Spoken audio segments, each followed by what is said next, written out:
A man lies in the sharp dirt of the Canaanite wilderness, his head resting on a jagged stone. He is not on a spiritual pilgrimage. To feel the weight of this story, you cannot look at it in isolation. You have to trace this structure through the entire biblical library. He takes the massive divine staircase that Jacob saw in the dirt, and he places it squarely on his own chest. The portal is no longer a place. The portal is a person. And the title he uses to describe himself in this exact moment is the most dangerous, politically charged phrase in the ancient world. Most people hear the phrase, Son of Man, and think of humanity. They think of weakness. They think of a humble peasant walking the dirt roads of Galilee in cheap sandals. The title is not a claim to frailty. It is a claim to cosmic dominion. To hear what a first-century Jew heard, you have to unroll the heavy parchment of Daniel. Daniel chapter 7. Night visions, raging oceans, crushing beasts with iron teeth tearing the earth apart. And then, the black clouds split open. A figure arrives. He rides the lightning. He approaches the burning throne of the Ancient of Days. He is given dominion. He is given glory. He is given an everlasting kingdom. All peoples bow. All nations serve him. The text calls him one like a son of man. He is the apocalyptic judge. He is the divine king. He is the one who ends the empires of dust. He shatters the kingdoms of iron. This is the title Jesus claims. But watch what he does with it under the fig tree. He takes the Daniel 7 cosmic king. You have to step back into the ancient Near East and understand what human beings have always done when they want to reach the divine. He takes the Genesis 28 desert staircase. He merges them. He fuses the two greatest visions of the ancient world together in his own body. The King of Glory is the staircase of grace. The ruler of the nations is the bridge for the angels. The divine judge does not stay in the clouds. He drops into the dirt. He becomes the Sullam. He becomes the Maqam. God is no longer found on a map. God is found in a man. You do not climb a mountain to reach him. You do not build a tower to impress him. He descends the mountain to reach you. The religious leaders hear this claim. They know the texts. They understand the math. They see exactly what he is doing. He is rendering their limestone temple completely obsolete. He is making the priesthood irrelevant. He is bypassing their entire religious economy. The sacrifices, the incense, the tithes, the control. They cannot let this stand. They begin to plan an execution. A staircase built of stone can be heavily guarded. A portal built of rules can be closely managed. But a living ladder cannot be contained. So they will drag this ladder outside the city walls. They will lay him on rough wood. They will pound cold iron spikes through his flesh. And how the God of the Bible violently disrupts that exact pattern. Because the real question of this text is not whether a ladder exists. They will try to break him in half to sever the connection once and for all. But the final anchoring of the Sullam is about to happen on a hill of skulls. A man hangs suspended between the dirt and the sky. The splinters of a heavy Roman cross dig into his torn back. Cold iron holds his wrists to the rough wood. The sky above Jerusalem turns completely black at noon, and the air is thick with the metallic smell of blood and the suffocating dust of a restless crowd. The religious elites stand at the bottom of the wood and mock him. They tell him to come down. They scream that if he is the true king, he should detach himself from the nails, step off the wood, and prove his dominion. But they do not understand the architecture. The cross is not a tragic interruption of his reign. It is the final anchoring of the Sullam. In Genesis 28, the ladder rested on the earth, and its top reached into heaven. Here, at Golgotha, the Son of Man is lifted up from the earth, violently bridging the gap between a holy God and a broken humanity. The question is, who built it? The desert is entirely black. The stone floor is cold, and the silence of the wilderness is deafening. He spans the massive chasm with his own body. He takes the blinding, destructive holiness of heaven and the desperate, suffocating curse of the earth, and he pulls them together in his own torn flesh. The wood of the cross becomes the axis of the cosmos. When Jacob woke up in the desert, he poured oil on a stone to mark the place.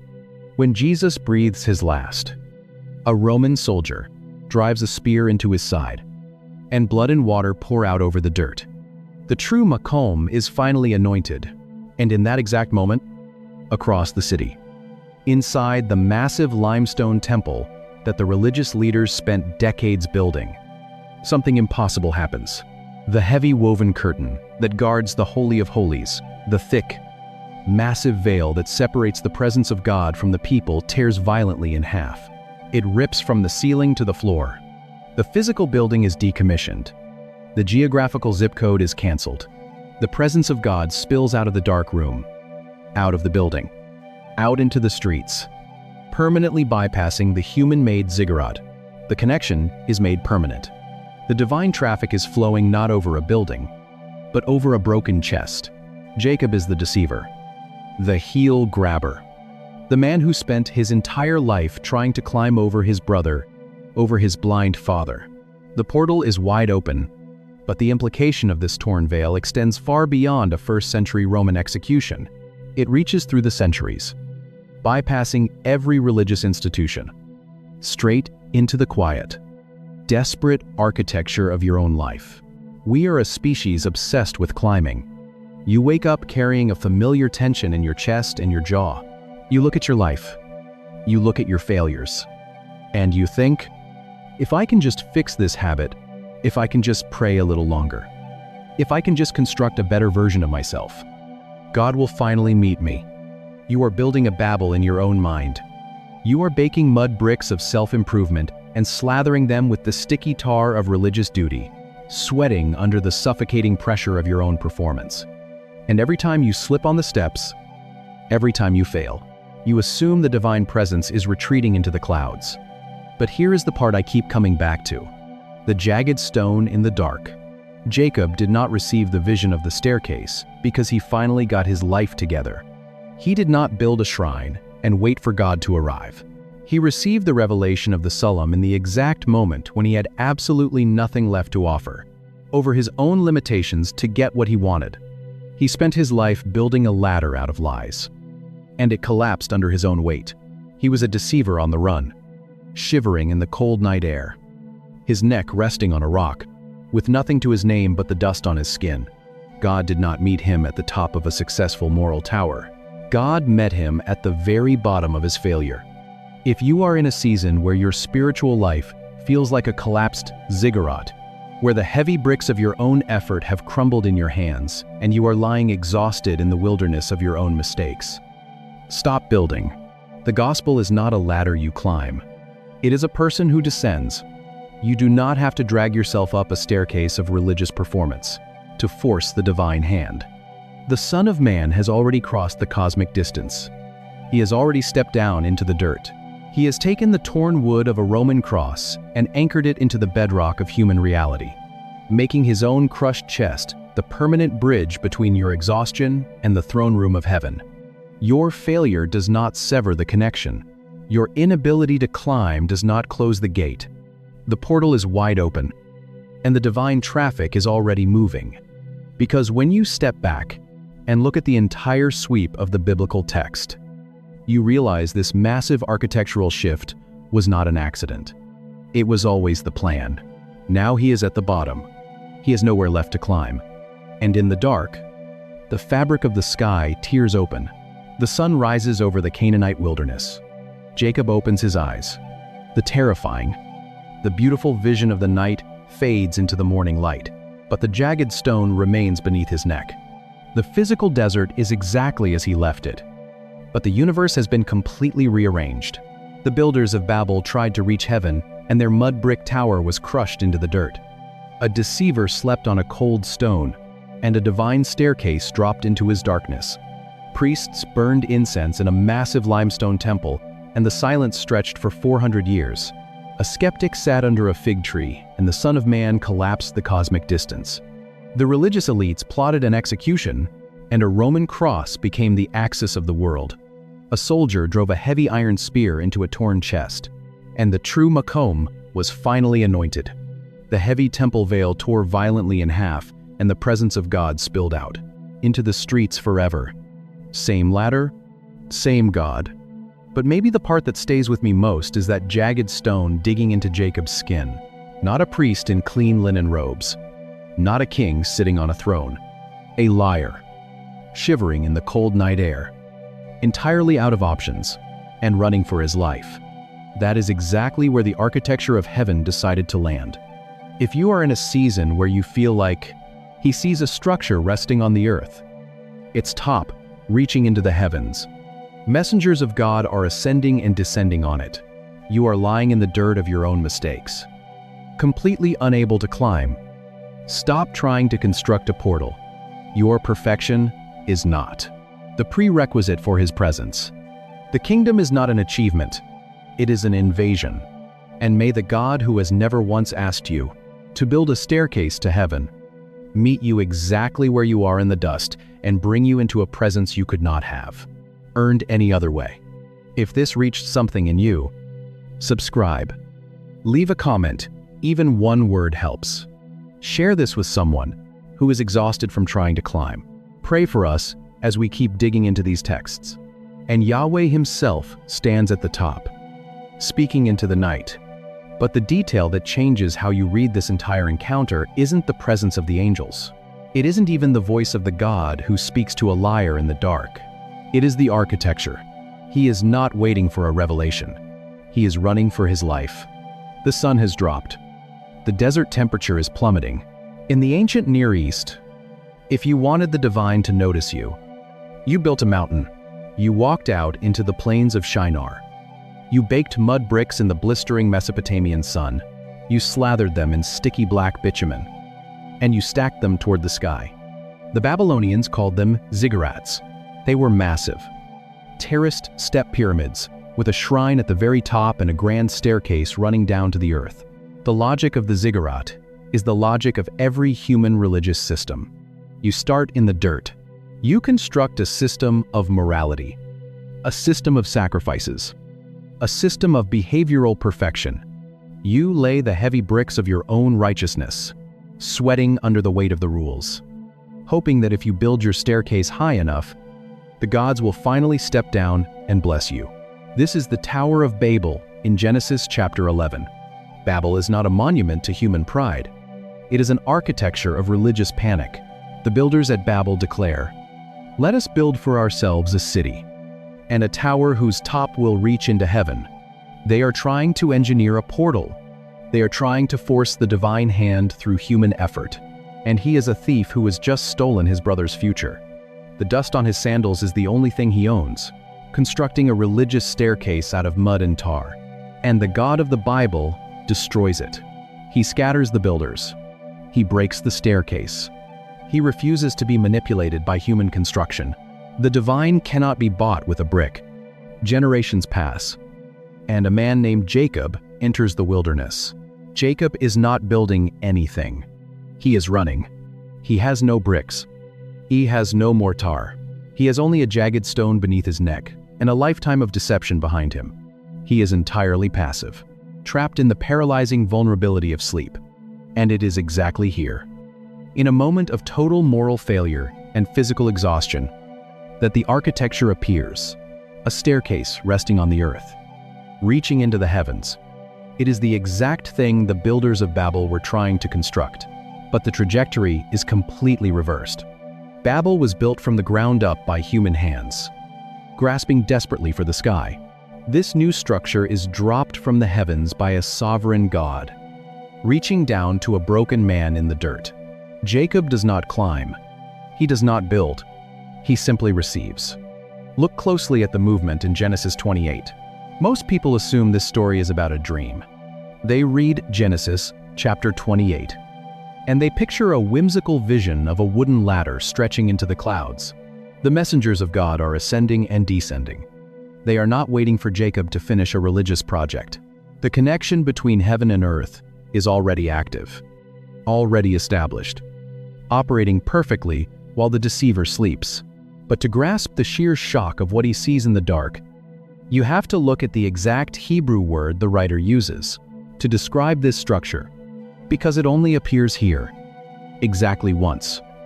In the entire Old Testament, the desert wind cuts across the rocks, Jacob breathes the cold air. The vision overtakes him. Genesis chapter 28. Verse 12. A fugitive sleeps on the ground. A structure pierces the sky. And a word enters the biblical text that has never been used before. The English translations call it a ladder. And he dreamed, and behold, a ladder set up on the earth. But the word in the Hebrew text is the noun Sullam. It is an absolute anomaly. It appears exactly one time in the entire Old Testament.